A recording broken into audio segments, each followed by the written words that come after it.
vodka mixed with water injures your kidney, damages your kidney. Rum mixed with water injures or damages your liver. Whiskey mixed with water injures the heart. Gin plus water injures the brain. Of course, you are very modern people, so you know, but for those of you who may be like me, vodka, rum, whiskey and gin are hard liquors. They are not soft wines. I mean, first of all, you see, anything is dangerous if it is alcoholic in nature. But then there are lots of wines which are softer. And then there is beer, which is a little more. But vodka and rum and whiskey and gin are high level. So if these are biochemical findings by doctors and medical people and so on, what is the conclusion? So those of you who are already smiling, what is the scientific thing to understand from here? Which is the one common factor in all of these, which causes injuries and damages to kidney and liver and heart and brain? Yes, right. I think there is something wrong in water. Okay, this is the common phenomenon. So if somebody wants to do something bad, then you see you have a reason here, that water is the main culprit, not those, very innocent other drinks. Okay, so let us get back to our lecture now.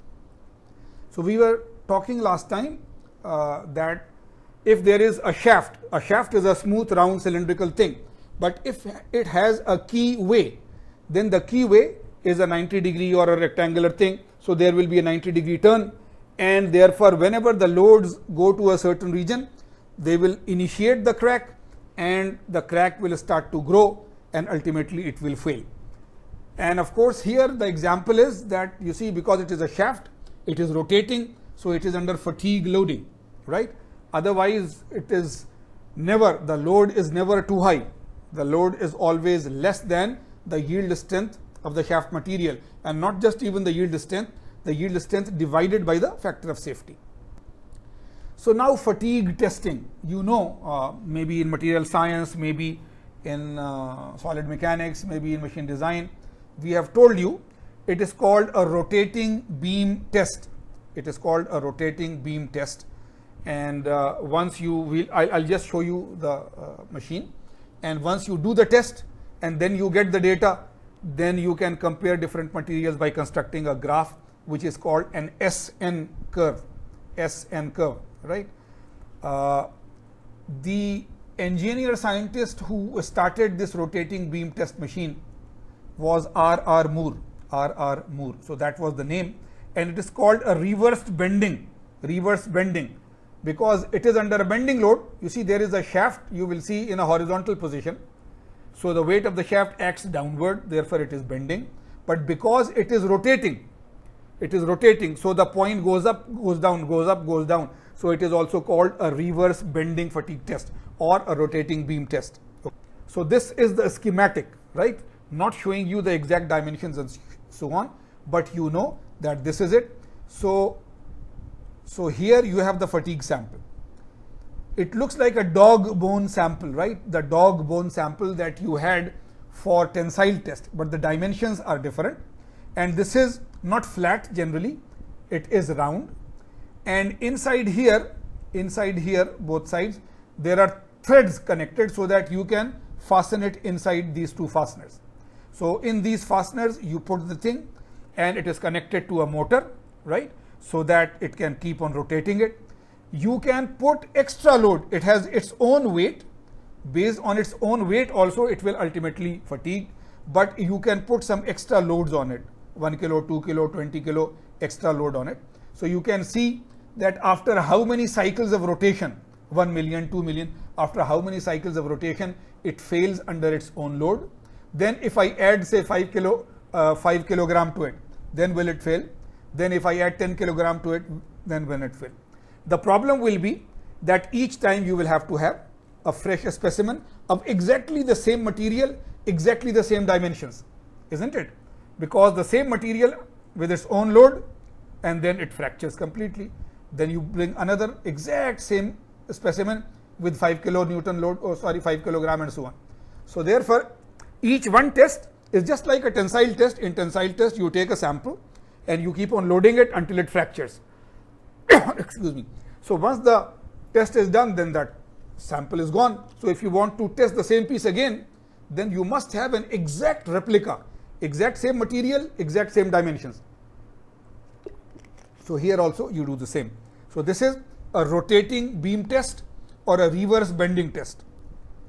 And here are the exact dimensions from standard testing manuals and so on, right? So if you can see, there is an central dia capital D, which is, you see, 0.2 to 0.4 inch for depend on the strength of the material. There is a taper of 3 by 8 inch. This distance is 3 by 16 inch. This distance is 3 by 8 inch. This distance is 3 by 16 inch. Inside, tapping means making a hole inside and threading it, right? And so forth, right? So all the dimensions and the tap and so on.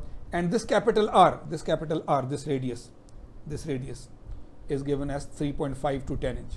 So of course, when a standard fatigue sample is made, it's a very complicated sample. You see, even making a tensile one is a complicated geometry, because you have the grip size and then there is a curvature and so on. But here it is threaded also, and everything has to be exactly same dimension in every piece. If you are testing 10 pieces under fatigue of the same material, then all 10 pieces have to be exactly the same material and exactly the same threads and radius and everything. So yes, it will be costly, and unless you have very accurate machines, then you will, for example, if you go to the workshop of the mechanical department, then there are lots and lots of machines, but many machines are 20 years old, many machines are 30 years old. So then the accuracy of the sample goes down. Of course, to study, you can still make fatigue samples here if there is a good machinist. If there is a good machinist, you know, I don't know if you know, that there was Mr. Ahmad Fez. He has left last year. He was a very, I think he taught you in the teaching workshop. And then in the general workshop, there is Mr. Marshall, and he is also leaving us very soon. So these were two of our most accurate fabricators and so on. But with the other ones, we can teach you, but I don't know if we can make a very correct one with the other fabricators and so on, and of course the machines. But then in the solid mechanics lab, there is a CIM lab, near the solid mechanics lab, computer integrated manufacturing lab. So there is a computerized CNC machine, and there maybe we can cut better samples. Okay. And here we are just showing you the same thing once again, just showing you the same thing once again in a more schematic manner, that you see there is the holding device, and there is a loading mechanism, and the bending sample is there, and so forth, the motor is there. What happens in reality, that this is a schematic, but this loading machine and so on is joined to a computer.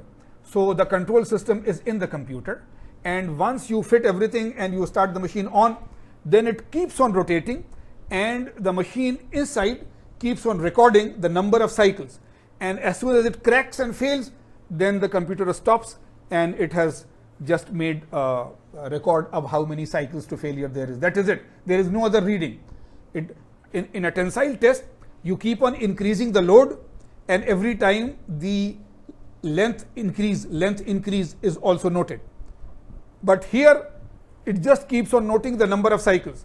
So at fracture, it gives you one reading, and that's it. There is no other reading inside, and so one test is gone. Okay.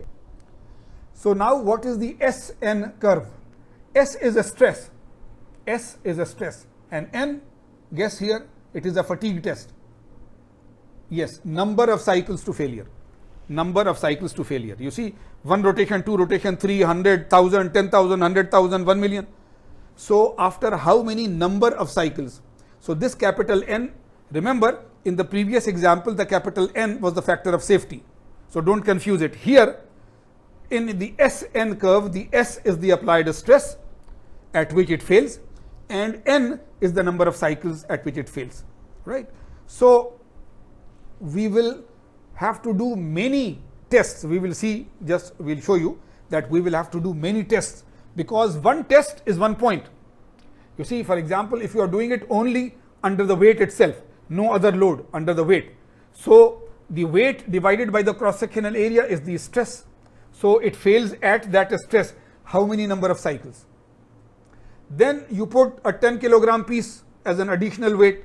So now the weight of the shaft plus 10 kilogram weight divided by the cross sectional area, this is the new stress. You have increased the stress. So now at how many cycles it fails?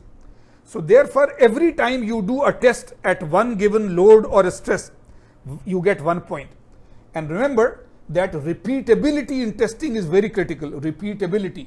So if you take a piece and find the number of cycles to failure under its own weight, you can't say that this is the value. You will now do it twice or thrice, at least 3 times generally, and see that when there is only the piece with no additional weight by under its own weight, then 1 time failure, 2nd time failure, 3rd time, are all the 3 results giving me roughly the same number of cycles. Then I report that yes, this is the number of cycles to failure. So one test is done at least 3 times, and then this is 1 point. This is 1 point in the SN graph. At this stress, this is the number of cycles to failure. Now I put a weight of 10 kilogram there and break the piece, fatigue it. Again do it, 3 times I do it with an added weight of 10. I get a 2nd point. So this is how I do it, right? So we will now show you the figure, and as we say, right, a picture is worth 1,000 words. So this is an SN curve. So this is a stress, and just like we did all the time earlier, this is KSI, 1000 PSI, and this is megapascal. So in any of the units, and this is the number of cycles to failure. This is in a logarithmic scale, right? 1000, 10,000, 100,000, million, and so on, billion, 10 billion, right? Number of cycles to failure. And as a sample, we are giving 2 materials. This is 1047 steel, and this is 2014 T6 aluminum alloy. Now, you have done material science, you have done machine design and so on. You know that when we name steels, there is a standard number scheme, 1st digit, 2nd, 3rd, 4th, which tells you if it is a plain carbon steel, if it is an alloy steel, if it is a plain carbon steel, what is the percentage of carbon and so on. Similarly here in aluminum alloy, the 2014 tells you the type of aluminum, the type of metal that we have mixed into it. And this T6 is the heat treatment, right? In steels also, remember the 1040 and the 1030 and so on were cold rolled or hot rolled or at this temperature, at that temperature, right? So this is a steel sample, this is an aluminum sample. What is very critical here, you see, if you have a big stress, then the life will be small. You see, for example, if you take a steel, if you go to the 60 KSI, then this is the life. But if you go to say 50 KSI, then this is the life. Life is more. Here, suppose here, if the life was, if this is 10,000, this is maybe 50,000. But here it is 100,000. So this is 100,000 times 0.5, right? So if the stress is high, the life will be low. If the stress is low, the life will be bigger. So this is it. So every time you reduce the stress, the life increases. You reduce the stress, the life increases, isn't it? So this is how the shape of the curve will be, whether it is a steel or whether it is aluminum. Now whether it is a standard linear shape or a curved shape will depend on the properties of the material and so on, right? So that is one thing, but it will decrease, right? At a higher stress, of course, if the stress is very high, it will fail earlier. If the stress is low, it will fail after a longer time, so more number of cycles to failure.